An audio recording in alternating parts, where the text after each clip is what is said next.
Narito na ang programang Chinese Feng Shui at ako by Master Jen and Jenny. Dito lamang sa himpilan ng CCN News Filipino Views.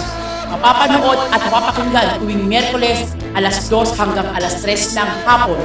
Ang Chinese Feng Shui nila Master Jen and Jenny ay malalaman ninyo ang malas at puwerte. At dito isasaayos ang inyong kabuhayang pag-ibig, negosyo, pag-abroad at iba pa. Kaya dito sa Chinese Feng Shui nila Master Jen and Jenny, good luck, good luck, good luck.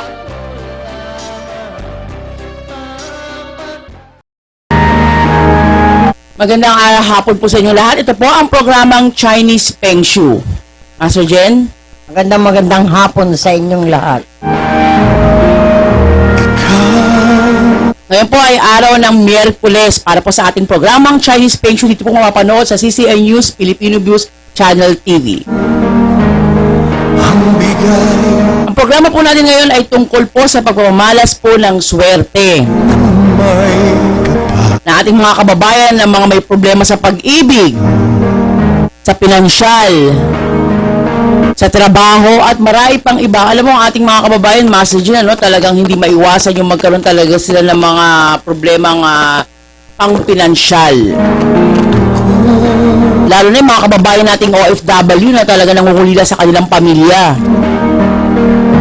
Kumbaga, happy listening po dyan sa Sacramento, USA po, ang pamilya Ledesma Omega. Na kung saan nag-chat nga kagabi, no, si Mr. Ledesma, si Mr. Giovanni Ledesma na kumbaga binati niya ang kanyang bayaw na si Cowboy Omega. Malamang ito, Master, darating na yung package ni Cowboy kasi talagang yung pagbati niya, hindi lang si Cowboy ang binati niya, maging ang programang Castigadora. Maging ang ating mga tagapakinig sa iba't ibang dako po ng Luzon, Visayas at Mindanao. Lalo po sa Calabarzon, no, yung ating mga talagang nakatutok po sa Chinese Feng Shui kasi maraming may mga business dyan na talagang nais silang malaman kung ano ba yung mga masuswerteng negosyo sa taong nito. At sa mga susunod na taon, yung 2018 na, no? Ano ba ang nabibilang sa taon na to? Ano ba yung maswerte sa Year of the Rooster na negosyo? Yung easy money ba na madaling negosyo? Siyempre, alam mo ng mga kababayan natin talagang sila ay kailangan nila yung pang-araw-araw na income. Siyempre, baon ng mga anak nila, yung mga pangangailangan nila. Dahil ayon nga sa ating mga lumiham sa atin ay hindi naman ganun kalakihan yung pasok ng pera ng kanilang ng kanilang mister. Kaya naghahanap na rin ang ating mga misis ng mga pagkakakitaan. So ano ba sa Year of the Rooster yung masuswerteng negosyo na pwede nilang pang-araw-araw gamitin? Siguro marami ngayon yung buy and sell, kasi talagang usong-uso na yan Kumbaga, yun nga lang, talagang kailangan yung kung mag-buy and sell kayo, make it sure yun talagang dadalhan ninyo, hindi kayo magagancho, Siyempre, dyan pumapasok ang Chinese Feng Shui. Kasi kung meron kayong mga sinasabi nilang lucky charm na pwedeng magbigay po sa inyo ng makaiwas dun sa mga sinasabi nilang panloloko. Actually, alam nyo naman ang Feng Shui ay isa sa mga tradisyon ng mga Chinese na over 3,000 years na yan talagang kinikilala yan sa buong mundo. Na kung saan taon-taon dinaraos nga ang Chinese New Year. At hindi lamang mga Chino ang naikipag celebrate sa nasabing okasyon, maging iba't ibang nationality.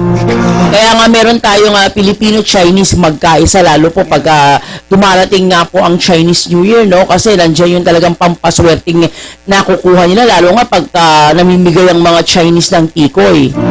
Kasi sa paniniwala ng mga Chino, talagang sa araw ko ng Kapaskuhan, ay talagang ang tikoy ay nagbibigay po ng magandang harmonia sa pamilya, sa pagdinegosyo, sa pag-aasawa. So, yun nga, kaya nga ang ating mga kababayan ay talagang naihilig sila sa Feng Shui na talagang tinatangkilik yan dahil alam mo naman, Master Jen, ang Feng Shui talagang tradisyon na ng mga Chinese yan na kung saan malalaman mo yung swerte mo, kung bakit nagnegosyo ka pero ba't mas malakas ang labas kaysa pasok ng pera mo. So yun, dun malalaman mo nga kung bakit ganun. Nag-a-abroad yung mister mo pero parang wala kayong naiipon. O, isa rin yan, yung sinasabi nga ni Master Jen, yung pag-arrange ng bahay. At isa rin yung bakit magpasawa yung mga anak nyo. bakit nagiging pasakit ninyo o naging maganda naman yung pagpapalaki nyo sa kanya. So, ang lahat ng nangyayari po ngayon ay nasa loob lang po ng bahay ninyo. Nag-discuss po sa inyo ni Master Jen.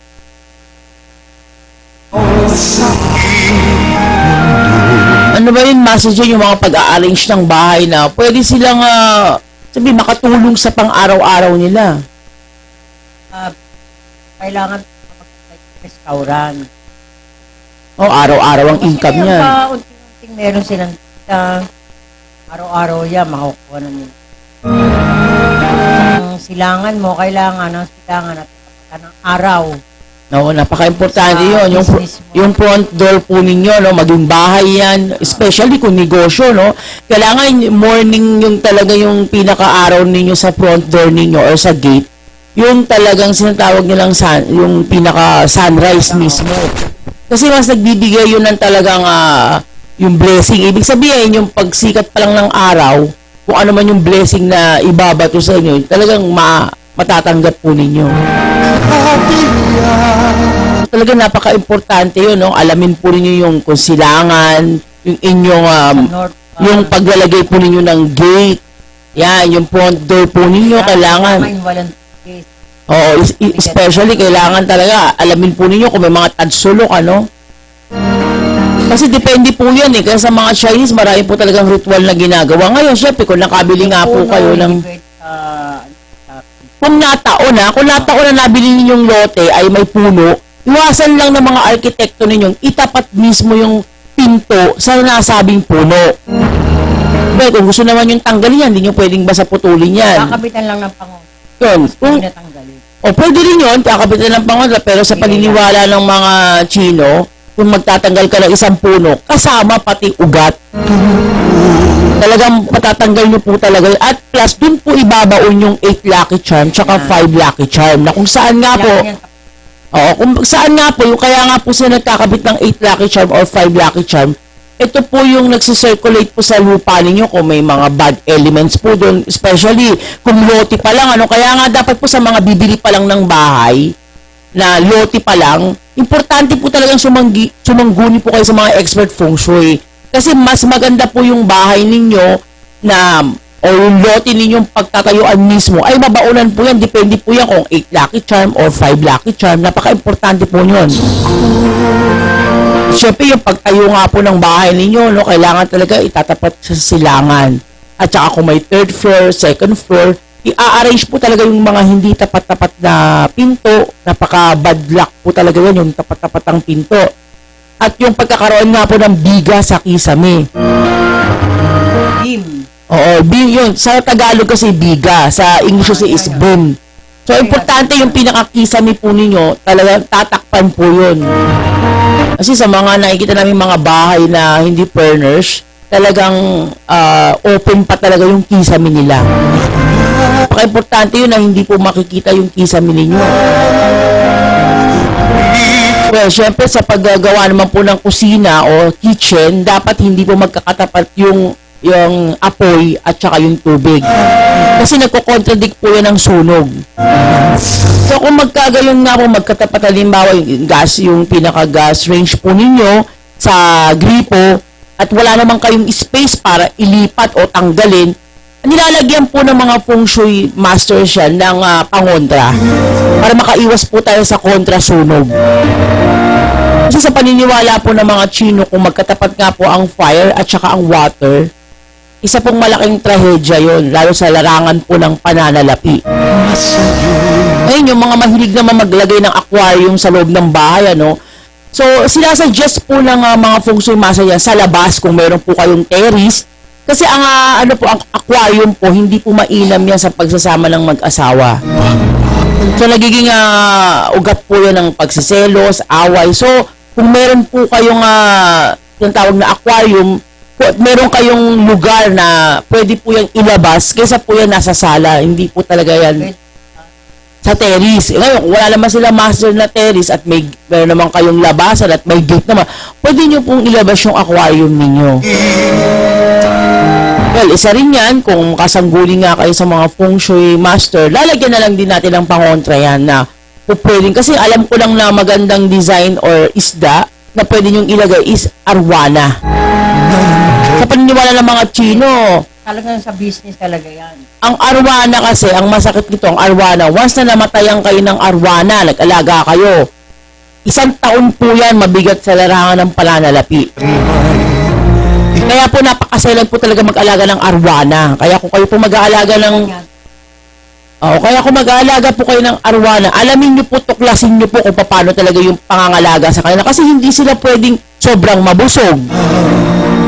Hindi din sila pwedeng magutom. So kailangan alamin niyo yung talagang ng arwana kasi sa paniniwala po ng mga Chino, ang arwana po kasi ang nagbibigay ng prosperity. Ibig sabihin sa health ninyo, sa business ninyo, sa family. So magandang ang arwana. Basta maalagaan nyo lang talaga ng tama ang arwana, lalo na kung naparami nyo ang arwana. So, isa po yan sa mga basic po no, ng feng shui na yung maaali po yun. Pero hindi po nangangahulugan na sinabi po namin yung mga basic, ay agad pwede po ninyong kopyahin. Mas makabubuti po na magsangguni po kayo sa mga feng shui master, mas sila ang mas nakakaalam niya. Kasi minsan pag nag-experiment tayo, no, katulad na lang yung humingi ng tulong sa amin ni Master Jen na bumase siya sa nabiling aklat na hindi niya alam, nang mabasa niya sa likod, nakalagay po doon, bago lang mabasa niya yung aklat, nakalagay doon, sumangguni kayo sa mga expert feng shui. Hindi kayo ang gagawa kasi kumbaga guide lang yan, parang may idea lang kayo, bawal pala to.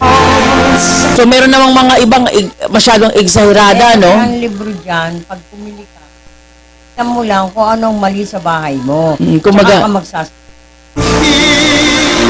meron pa nga dyan, exagerada, sinabi lang na bawal yung poste sa tapat ng gate. Aba, antimano, pinatanggal na talaga yung poste, So, hindi hindi ganoon ang proseso. May proseso po dyan na mas magiging magaan po sa inyo. Kaya nga po yan, mga feng shui master lang po ang naglalagay po ng pangontra. Kasi hindi po tayo pwedeng maglipat ng isang bagay na hindi po muna natin biniblessing yan. Baga sample na bahay yan, tumira po kayo, let's say namupahan kayo, alam nyo marumi yung bahay, hindi pa nalilinis, lilipat ba kayo? So, ganun din po yan, So, bago po natin lipatan ng isang bahay, importante po talagang masilip po ng mga feng shui masters yung bahay na titirahan ninyo, especially yung mga lumang bahay. Kasi sometimes yung mga lumang bahay, may mga history na yan, Kaya nga yan, inaabandona kasi marami silang mga hindi maipaliwanag na nararamdaman. So, ang katwiran nila, iwanan na lang nila yung bahay na yun. Pero hindi po, ang hindi po ninyo alam, yung iniwalan nyo, kung saan din kayo titira, sasama din sa inyo yung mga elemento na yun. Kasi nakatatak po sa inyo yun Kaya importante po, bago natin designin ang isang tahanan na pinamumugaran nga po ng supernatural, importante po talagang linisin po talaga at ipa-feng shui po yan. Hindi po yan nakukuha ng basta pag magpatawag kayo ng pare, i-blessing. Hindi po. May mga special pa pong ginagawa dyan. Yan nakikita nyo sa mga Chino, no? Talagang, especially pag bumibili po sila ng lote, tinitingnan nila yung angulo ng lote nila saan yung araw. Kung sakaling swerte nga yung angulo na yun, pero ang araw sa likod, may mga pamamaraan nga po dyan na ginagawa. Yun nga po yung nagbabaon ng 8 lucky charm o 5 lucky charm. Kaya importante po talagang alamin niyo yung mga lupang binibili niyo, especially yung dating sementeryo, hindi na po talaga nararapat pagtayuan ng dating bahay pa yan. Lalo na kung natapatan kayo ng ospital. Siyempre, hindi nyo naman pwedeng sirain o gibain yung bahay nyo. So, ililis po natin yan. Kumbaga, hindi po natin maiwasan yung nabili po nating bahay. And then, may lumipat po sa tapat. Tapos, nabili na nila, ginawang ospital. O punerarya. Base po dun sa mga record na namin na pag natapatan kayo ng punerarya, sunod-sunod na trahedya po talaga. Pero may paraan po yan kasi hindi naman natin pwedeng iwanan yung bahay nyo Siyempre, nabili nyo na yun Nagkataong nauna kayong tumira doon at yung tapat ninyo nang mabili yun ng punerarya. Siyempre, hindi nyo maiwanan yun So, sa mamamagitan nga po ng feng shui, may ginagawa po tayong paraan dyan para po yung tapat po rin yung punerarya, hindi po kayo apektado kung ano man yung trahedya o malas na dala nyon. Napaka-importante po yun, Kaya tulad nga po ngayon po ay araw ng Huwebes, Marami pong naghingi sa atin ng mga kulay. Yun nga, katulad na every Monday to Saturday, may sinusunod pong color code din ang feng shui. Lalo na pag feng shui na po kayo.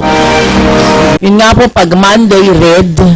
And then Tuesday po, yellow. And then pag araw nga po ng Merkulis is green. And then yung Thursday, pink. Friday, blue. Saturday is orange. And then kung magsisimba po kayo, hindi naman kailangan whole na white. So pwede rin po kayong gumamit ng cream. Especially yung mga kulay nga pong binanggit ko sa inyo, no? Yun po talaga yung color coding ng feng shui. Talagang sinusunod po nila yan kasi sa kanila po nga paniniwala na ang kulay nga po. O ba kayo, Miyerkules?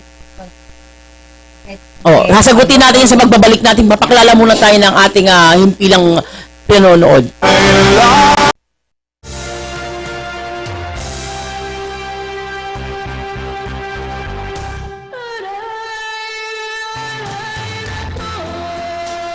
Narito na ang programang Chinese Feng Shui at Ako by Master Jen and Jenny. Dito lamang sa himpilan ng CCA News Filipino Views. Mapapanood at mapapakinggan tuwing Miyerkules alas 2 hanggang alas 3 ng hapon. Ang Chinese Feng Shui nila Master Jen and Jenny ay malalaman ninyo ang malas at puwerte. At dito isasaayos ang inyong kabuhayang pag-ibig, negosyo, pag-abroad at iba pa. Kaya dito sa Chinese Feng Shui nila Master Jen and Jenny, good luck, good luck, good luck.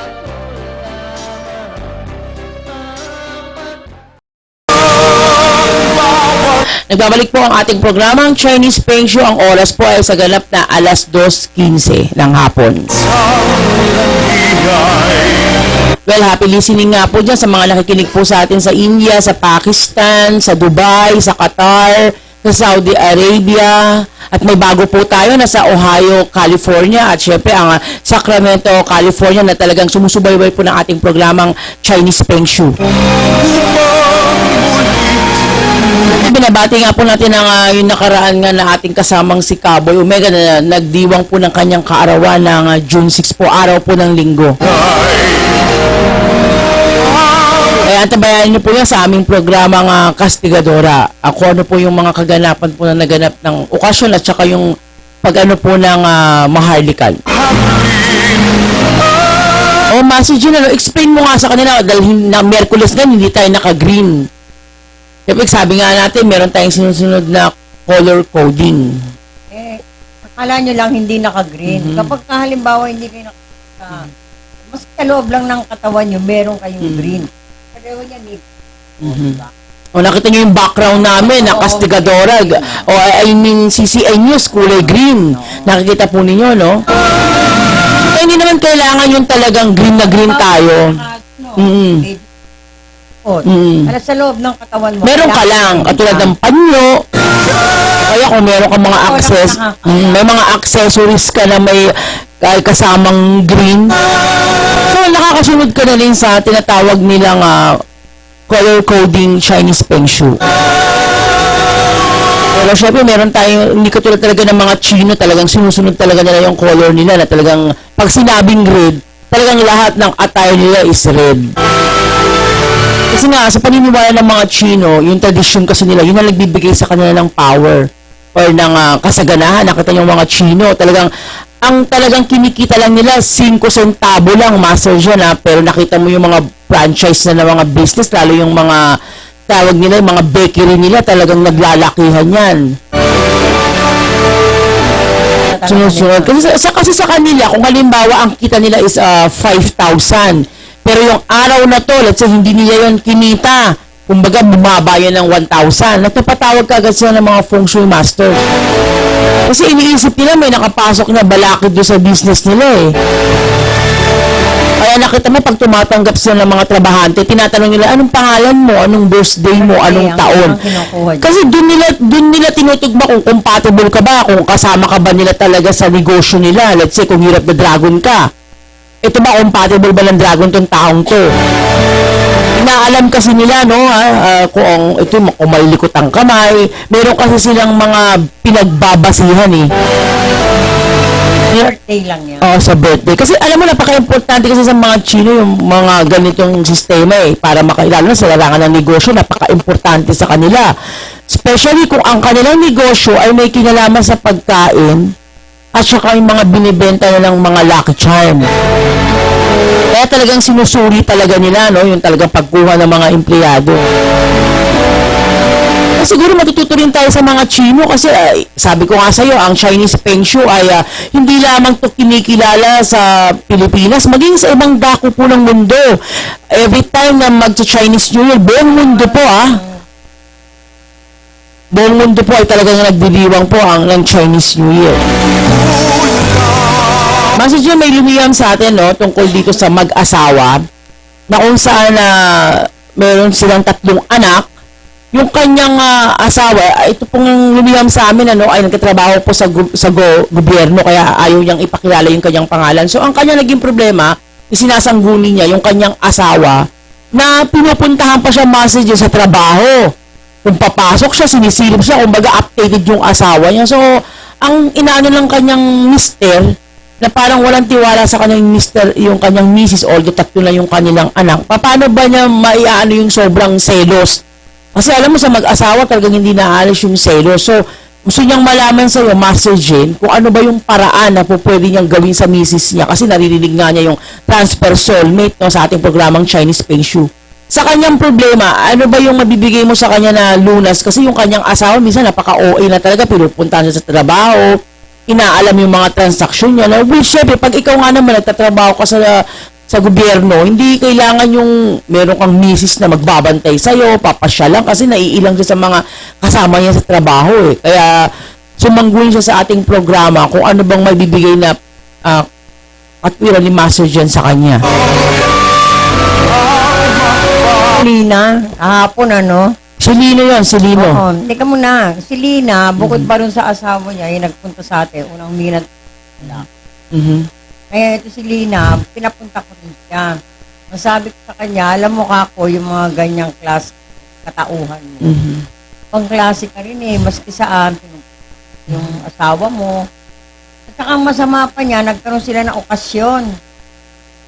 Nung magkaroon sila ng okasyon, biniro lang ng isang empleyado na pakis nga. Sabi doon sa asawa. Syempre, mga picture taking, Oo, pag mga ilang oras na bumaba yung babae, uminom ng alak, tapos may dala palang kutsilyo to, ano ba yan? Napaka pala yung... Yun lang, nagselos na. Yung biro lang na pakis naman, sir. Kasi alam mo itong lalaki, may itsura kasi, yung babae mukhang palanggana. Hindi pala Master June. Sabi, yung lalaki, sobrang pagmamahal naman sa kanya. Ewan ko ba kung bakit, sabi ko nga sa kanya, bakit mamahal na mahal mo yung asawa mo? Para may tinamaan doon sa vlog na. Yan, inaabot mo. Okay. Maski sa aso, sundan ka. O pag hindi ka nakauwi ng mga minuto lang, nakaabang na rin sa bahay mo, may dala ng kutsilyo. Ano ba naman nakakatakot? Palibasa para bang nasanay na itong lalaki. Sabi ko, ibang klase ka rin, sobra ka magmahal. Ano ang maganda? Yun ang tinatanong niya sa akin. Ang salita ng babae sa akin, ma'am, pwede pa yun, nadinig ko sa inyo, baka naman hindi ako soulmate ng asawa ko. Kaya akong habol ng habol, sabi ng babae. Nako. Meron ang sabi palang ko sa kanya, pareho kayo, hindi mo siya soulmate, yung lalaki hindi ka soulmate. Kaya pala. Yan. Parehong wala. Pero ang pinakamaganda niyan, dahil 3 na ang anak nyo, kasi may pagkakamali niya, ikaw rin. Masyado kang pasaway. Gano? Alam mo, yung natutuusin, sasabihin ko, ipintasan ko na. Hindi ka naman maganda, napakagwapo ng asawa mo. Ganun ba? Pero yung kahihiyan na binibigay mo sa kanya, hindi kayang bayaran. Paano kung matanggal siya sa trabaho niya? O ano na lang ang magiging comment mo ron? Sige, ikaw ang mahawak ang sahod. Pero mo lahat ang sahod, wala siyang natitikman yung lalaki. Talagang kay minis lang na pupunta, Ang weteng, grabe ka. Alam mo, sabihin ko sa'yo para sa akin, parang, alam mo, kung ang lalaki ang magsasalita sa akin, magpapatransfer sa'yo, tatanggapin ko. Pero kung ikaw naman ang magsasalita sa akin na, i-transfer niyo ako sa asawa ko, hindi ko tatanggapin kasi ibang klase ka, ibang lahi mo. Yung Bisaya. Kasi Bisaya. Hindi talagang, Ano naman akong kilalang Bisaya, hindi naman ganyan. hindi, malamang, yun nga, sinasabi ko nga sa inyo, no, yung Grabe. selos, kasi minsan nagiging ugat siya yung mga Natural tamang lang hinala. yung Selos natural lang yan. Pero yung ganon, pero mo, nakakahiya yung bang magdadala ng iinom, susuguro, nakakahiya yan. Yung pinapasukan ng asawa mo. Sigyan ng katwiran niyang ginagawa mo. Sa tutuusin. Kasi alangan ka sa asawa mo eh. Alam mo, maski hindi, huwag ka nang gumastos. Para sa akin, kasi lumabas ang kompas ko, no? Hindi Huwag ka siya transfer. gumastos. Ngayon, kung ang lalaki ang magsalita na magpa-transfer sa'yo, tatanggapin ko. Kung yung lalaki, ha? Oo. Kasi ibang klase ka, di lalo na kung tinransfer ka namin. Mas kawawa. Baka mamaya, dilitan mo na ng leg yan sa seven. Yan ang tinatawag nilang, asawa mo lang. tinatawag nilang Carino Brutal, no? Oo. Parang walang pagkakaiba yan kay Albert na ginugulpe lang kanyang asawa. O, di ba? Ngayon, selos. Ito naman lang, Naman ibang klase. naglalasing. Kumbaga, Yung ginugulpi yung lalaki. ano, ano ba yung kutsilyo? Tinututok ba niya o inahawakan lang niya? Ganun sa may... Ay, matindi. Parang parang, Siyempre, tatakot. parang penten di sa harapin ang dating yung babae, Hindi makakapagloko talaga si Sir niyan kasi doon pa lang sa biro lang, biro lang na pakis naman. Nakita mo, Sabihan ko naman siya kaharap yung asawa. Alam mo, tutusin, ang swerte mo sa asawa mo, para kang palanggana. So talagang hindi maiwasan. Kaya nga, di ba, sabi ko nga sa inyo, pag minsan pa nag-aasawa tayo, dapat boyfriend and girlfriend pa lang, pinag-iisipan nyo na kung yung mga attitude nyo, no? Yung mga Pero pag-uugaling hindi meron ang kayo. gaganda ng mga anak, nagmana rin sa lalaki. Malamang. Hindi Kasi kung... nagmana sa kanya. Sabi ko nga sa kanya, mabuti hindi naglilinis ka mo. Nakakin ka mo. Oo nga, ma'am eh. Ang tatangos ng ilong, samantalang sa kanya, lapad. Kaya nga planggana, di ba? Nakakaloka po. Sa kanya, i-edit ko yan. Dahil ako, iba ako magbigay ng katwiran. Kasi yung mga kwento mo, alam mo, hindi tama yan eh. Hindi kita itatransfer. Basta yung lalaki ang nagsalita. Na-transfer namin. Oo, na-transfer Kasi pag namin. ikaw, naku, kawawa si Mister. Eh ngayon pa lang ba, hindi ba kayo mag-soulmate? Kulang na lang, tagain mo. Ano ba yan? Eh naku, na. Sige, kako. Magkita tayo dahil hindi pa naman ang episode mong ito. Basta yung lalaki, pumaya, walang problema. Pero pag ikaw, hindi namin tatanggapin. Well, ang ating susunod pong liham Eh, kasi... una pala yan, Mhm. kaya hindi ko tatanggapin yan, hindi naman kayo kasal niyan. Yun pala naman eh. Diba? Kumbaga parang Alam mo, live-in kung partner sa'yo, lang. huwag mo siyang gaganyanin kasi lalo na pag kinasal kayo, nakuwag na wag mong gagawin kung maaaring pakatino ka na lang. Well, ang ating letter sender pong ikalawa ay galing po sa bansang Brunei. Kung saan nga po si Jocelyn po ay lumiham po sa atin dahil siya po ay OFW na matagal na po siyang nag-a-abroad. So ito pong mga huling alis niya, ang naging dahilan po ng pag-a-abroad niya dahil sa kahirapan na rin po at pagtulong na rin po sa kanyang mister.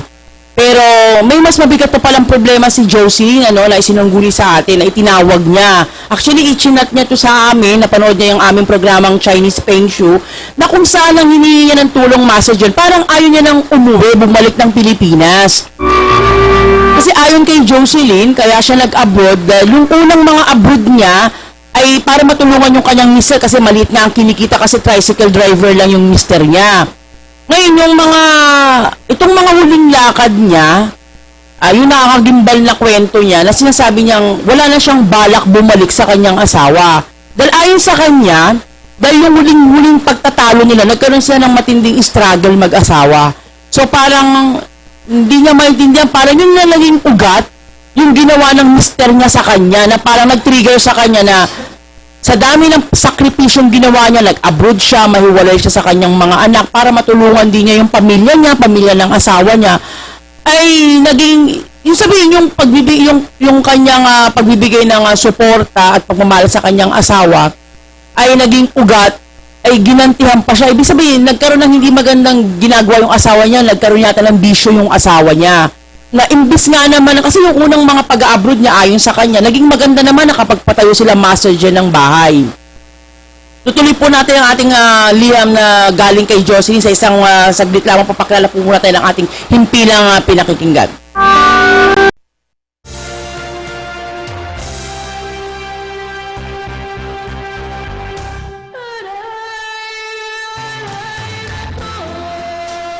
Narito na ang programang Chinese Feng Shui at Ako by Master Jen and Jenny. Dito lamang sa himpilan ng CCA News Filipino Views. Mapapanood at mapapakinggan tuwing Miyerkules alas 2 hanggang alas 3 ng hapon. Ang Chinese Feng Shui nila Master Jen and Jenny ay malalaman ninyo ang malas at pwerte. At dito isasaayos ang inyong kabuhayang pag-ibig, negosyo, pag-abroad at iba pa. Kaya dito sa Chinese Feng Shui nila Master Jen and Jenny, good luck, good luck, good luck.